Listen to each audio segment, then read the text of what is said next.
Saudara-saudaraku yang terkasih, Yosua, dia seorang faithfulness, seorang yang setia. Dan kembali lagi saya katakan, seorang yang setia, satu cirinya yang ada di dalam diri dia, sesuai dengan istilah faithfulness ini, yaitu dia ada faith. Sekali lagi, dia ada iman. Saudara-saudaraku yang terkasih, seorang yang ada iman akan nyata dalam kehidupannya. Salah satu ciri, ya saya karena waktu tidak bisa bicarakan banyak hal atau banyak ciri, yaitu adanya kesetiaan.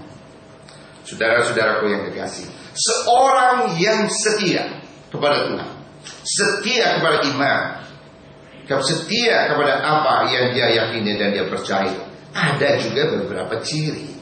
Nah, salah satunya saudara, kita melihat di dalam diri Yosua. Lalu kita terapkan itu, aplikasikan dalam kehidupan kita. Yosua seorang yang tidak gampang ikut-ikutan. Yosua bukan seorang yang gampang ikut arus. Saudara-saudara yang saudara bisa lihat saja nanti di dalam Bilangan pasal 14 ya, ayat 8 sampai dengan 9. Yosua salah satu dari 12 pengintai yang pergi mengintai tanah Kanaan sebelum bangsa Israel memasuki tanah Kanaan. Dan pada waktu mereka pulang, 10 dari 12 pengintai berkata apa?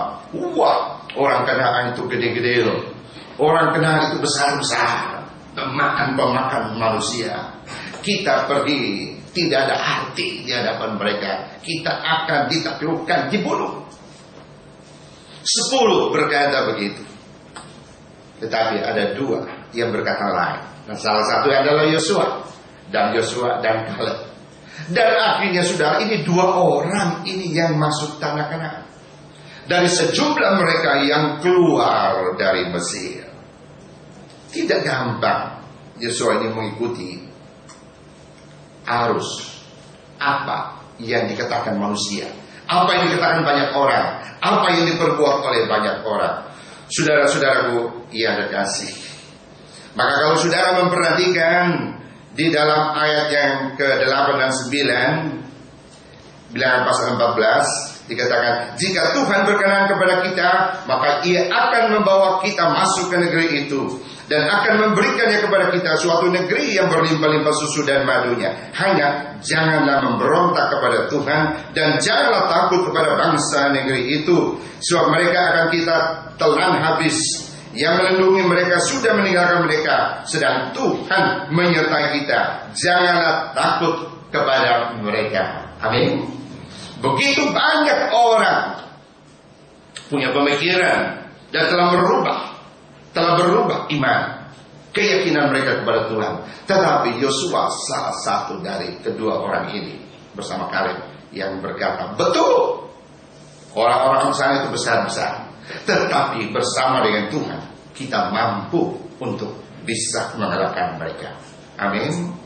Orang yang setia tidak mempedulikan besar musuhnya, besar persoalannya, besar tantangannya, karena bersama dengan Tuhan kita yakin kita akan meraih kemenangan.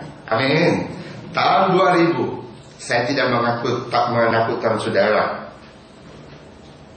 tetapi saya akan berkata, sejarah menunjukkan kepada saya dan kepada kita semua, tahun bertambah tahun, dunia tidak lebih baik. Tahun bertambah tahun, dosa makin menjadi-jadi. Tahun bertambah tahun, pengaturan makin bertambah, tetapi kejahatan pun makin bertambah. Makanya firman Tuhan berkata apa? Barang siapa yang setia sampai akhirnya, dia akan diselamatkan dan dia bisa melihat kemuliaan Allah. Amin. Kenapa firman Tuhan berkata begitu? Karena dunia tidak akan lebih baik. Kita berharap dunia akan lebih baik, tapi fakta sampai hari ini dunia tidak akan lebih baik. Dunia tidak lebih baik dari sebelumnya. Saya berharap dan kita berdoa dunia akan lebih baik. Dan di situ justru peranan orang percaya itu sangat besar. Kita kadang-kadang mau dunia baik, mau orang di sekeliling kita baik, tetapi kita tidak mau menjadi orang yang faithfulness seperti Yosua. Bagaimana mungkin manusia tidak bisa baik dengan sendirinya? Hari ini saya berkata,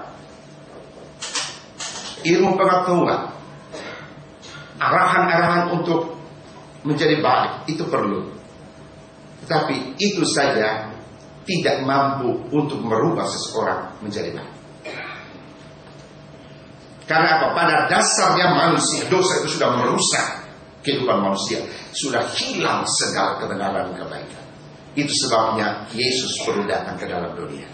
Saudara-saudaraku yang kekasih, hal yang kedua, kalau kita melihat Yosua, kalau kita berbicara kesetiaan Yosua, maka kita dapat menemukan ya, kenapa Yosua ini sejak awal dia itu tidak berusaha untuk menjadi pemimpin menggantikan Musa. Saya yakin pada waktu Musa menjadi pemimpin bangsa Israel, Yosua sudah seringkali mendengar keluhan-keluhan bangsa Israel itu begitu banyak kepada Musa. Memang manusia ini tidak ada yang puas. Musa sudah berbuat yang begitu baik, toh juga mereka tidak merasa itu baik. Mengeritik Musa, ngomel-ngomel kepada Musa dan lain sebagainya. Tetapi satu hal yang membuat Musa mampu mengerap semua, seperti tadi saya katakan, Alkitab sendiri menyaksikan Musa tipe seorang yang lemah lembut. Ya. Nah, saudara-saudara, kata lemah lembut di dalam Alkitab itu punya pemahaman yang seringkali berbeda dengan kata lemah lembut yang seringkali ada di dalam pemahaman kita. Kalau kita punya pemahaman lemah lembut itu adalah, oh, lemah lembut itu orang yang ngomongnya pelan. Itu seperti orang Solo katanya. Yang kalau abang becak itu juga dikatakan abang becak di orang Solo itu lemah lembut, ya. Dayungnya pelan-pelan. Kadang-kadang sudah di perapatan juga pelan. Kita yang sport jantung, dia tenang saja. Ada orang pun yang berkata bahwa orang yang lemah lembut itu adalah orang yang kalau mau gerakannya itu juga halus. Seperti dua penyanyi di opera Van Java. Mulai saya lihat, saya bilang, kenapa kok ini halus? Oh, orang berkata, oh dia lemah lembut. Ya pelan-pelan. Mau angkat apa-apa juga pelan. Kalau jalan angin dari kanan dia bisa ke kiri, dan ke kiri dia bisa ke kanan. Saya berkata itu bukan lemah lembut, itu lemah lumrah. Alkitab berkata Musa seorang yang lemah lembut. Apa? Saudara berkata, bisa bayangkan dia bisa memimpin 2 juta manusia. Bukan gampang memimpin 2 juta manusia. Kalau dia mempunyai pemahaman lemah lembut seperti kita, saya kira dia tidak mungkin jadi pemimpin seperti itu. Apa itu lemah lembut? Sudah harus kaitan. Coba lihat, Yesus berkata, akulah lemah lembut. Apa Yesus seperti itu? Tidak. Jadi kita simpulkan, lemah lembut adalah ya, tidak. Boleh, tidak. Benar, salah. Ini orang yang lemah lembut. Ya, saudara-saudaraku yang kekasih, Yosua seorang yang faithfulness, seorang yang setia, berbeda dengan ada di dalam diri Musa. Kenapa saya berkata Yosua ini bukan tipe seorang yang ambisius? Karena sebenarnya dia bisa. Waktu dengar Musa adalah seringkali dikritik, dia bisa saja maju. Seperti di dunia ini toh. Kalau ada orang yang seringkali dipojokkan, seorang pemimpin yang dipojokkan, nah banyak orang mulai melihat peluang, mulai maju sudah. Ya, mulai maju menonjolkan diri bahwa dia ini punya kelebihan ini dan sebagainya. Yosua tidak. Berarti apa? Yosua ini karena kesetiaan kepada Tuhan, dia bukan tipe seorang yang ambisius. Semua orang harus punya ambisi, tapi jangan ambisius. Seorang yang ambisius, seorang yang punya kemauan, keinginan yang berlebih-lebihan, tidak bisa mensyukuri apa yang dia punya, Bahkan dengan bahasa yang lain saya boleh berkata, dia menginginkan apa yang orang lain punya, untuk dia bisa punya. Orang lain punya jabatan, dia ingin supaya dia bisa punya jabatan itu. Orang lain punya harta yang banyak, dia ingin punya harta yang banyak itu. Dan biasa orang yang ambisius ini akan menghalalkan semua cara. Untuk apa? Untuk bisa mencapai ambisinya yang berlebih-lebihan, yang kita sebut dengan ambisius. Saudara-saudaraku yang terkasih, kesetiaan Yosua nyata di dalam sikap yang bukan seperti tipe seorang yang ambisius, tetapi tetap mempunyai visi. Saudara-saudaraku yang terkasih, dan satu hal yang saya melihat di dalam diri Yosua yang tepat disebut sebagai orang yang faithfulness itu adalah Yosua, walaupun dia dipilih oleh Tuhan menggantikan Musa, ini tidak mengurangi dia untuk selalu bersandar kepada Tuhan di dalam menghadapi segala macam persoalan. Dia tidak mengandalkan manusia. Saya kira kalau pengalaman daripada Yosua, sebelumnya dia melihat begitu banyak orang yang juga membenci Musa, walaupun banyak juga yang menyayangi dia, maka akhirnya mungkin dia akan membuat satu kalkulasi, satu perhitungan, siapa-siapa yang akan dia sandari, siapa-siapa yang akan dia jadikan sebagai pendukung-pendukungnya. Yosua tidak. Dia tetap menjadikan Tuhan adalah pertolongan, sandaran di dalam kehidupannya. Amin. Maka di dalam ayat yang tadi kita bacakan, ya, nats pembimbing tadi yang dibacakan tadi di dalam Yosua pasal yang ke-24, Yosua berkata kepada bangsa Israel, kamu boleh pilih kepada siapa kamu mau percaya, kamu boleh pilih kepada siapa kamu mau ikuti, tetapi aku bersama seisi keluarga, aku akan beribadah hanya kepada Tuhan. Dia menjadikan Tuhan adalah satu-satunya sandaran di dalam kehidupannya. Ini orang beriman. Ini orang beriman. Dan ini orang yang setia. Saudara-saudara, Yeremia 17 ayat 5. Nah, ini saudara harus perhatikan ayat itu. Ya, Yeremia 17 ayat 5 sampai dengan ayat 8. Nah, ini perlu saudara menggarisbawahinya. Yeremia 17 ayat 5 sampai dengan ayat yang ke-8 bunyinya begini. Beginilah firman Tuhan, terkutuklah orang yang mengandalkan manusia, yang mengandalkan kekuatannya sendiri, dan yang hatinya menjauh daripada Tuhan. Ayat 6, ia akan seperti semak bulus di padang belantara. Ia tidak akan mengalami datangnya keadaan baik. Ia akan tinggal di tanah angus di padang gurun, di negeri padang asin yang tidak berpenduduk. Diberkatilah orang yang mengandalkan Tuhan, yang menaruh harapannya pada Tuhan. Amin. Orang yang mengandalkan kepada manusia, saudara-saudara, Alkitab dengan jelas berkata, firman Tuhan berkata dengan jelas dalam Yeremia 17, terkutuklah. Bukan saja terkutuk, tapi jika ada orang yang mengandalkan Tuhan, Alkitab berkata, akan diberkati. Saudara-saudaraku yang kekasih, hidup kita tidak bisa sendiri.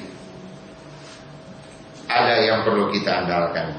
Tetapi kalau salah kita mengandalkan, maka akan sangat berbahaya.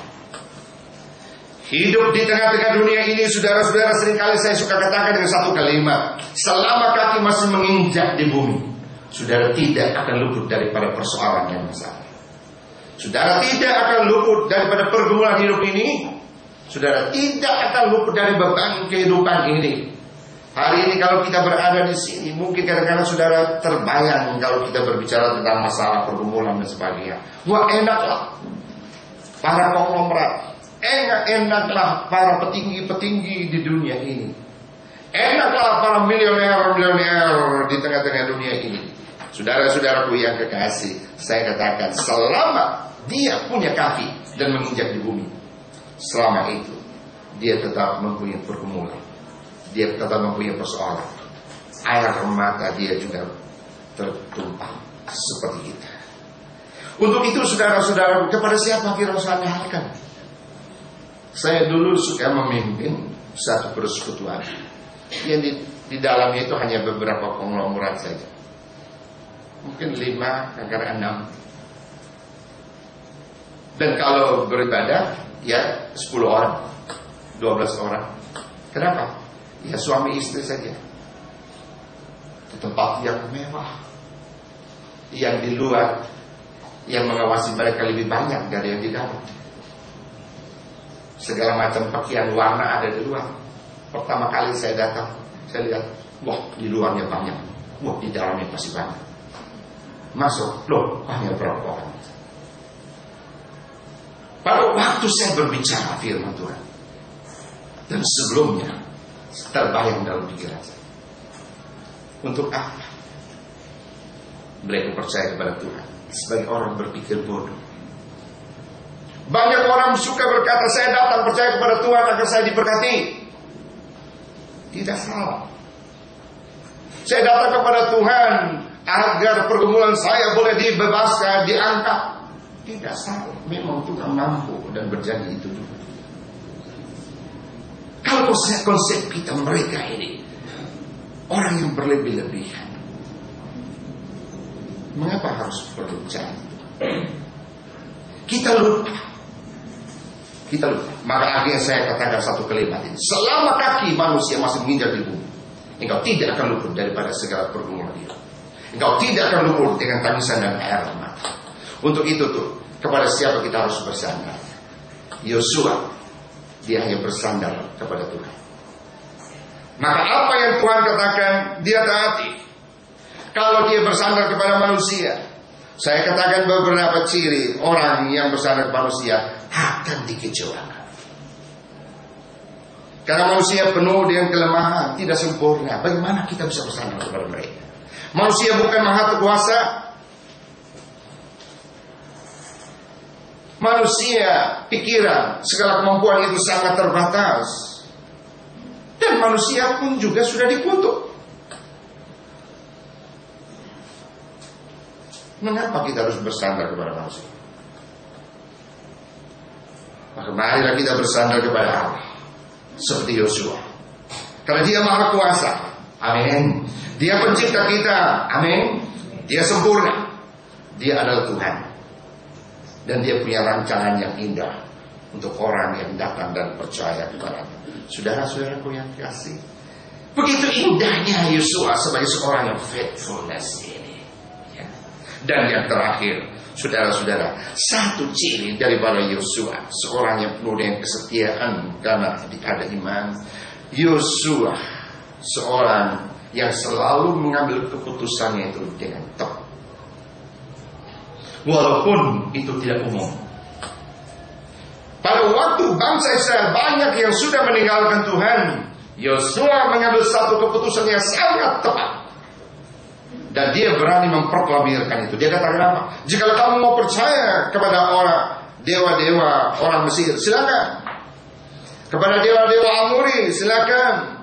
Tapi aku bersama seisi keluargaku, aku akan percaya dan menyembah kepada Tuhan.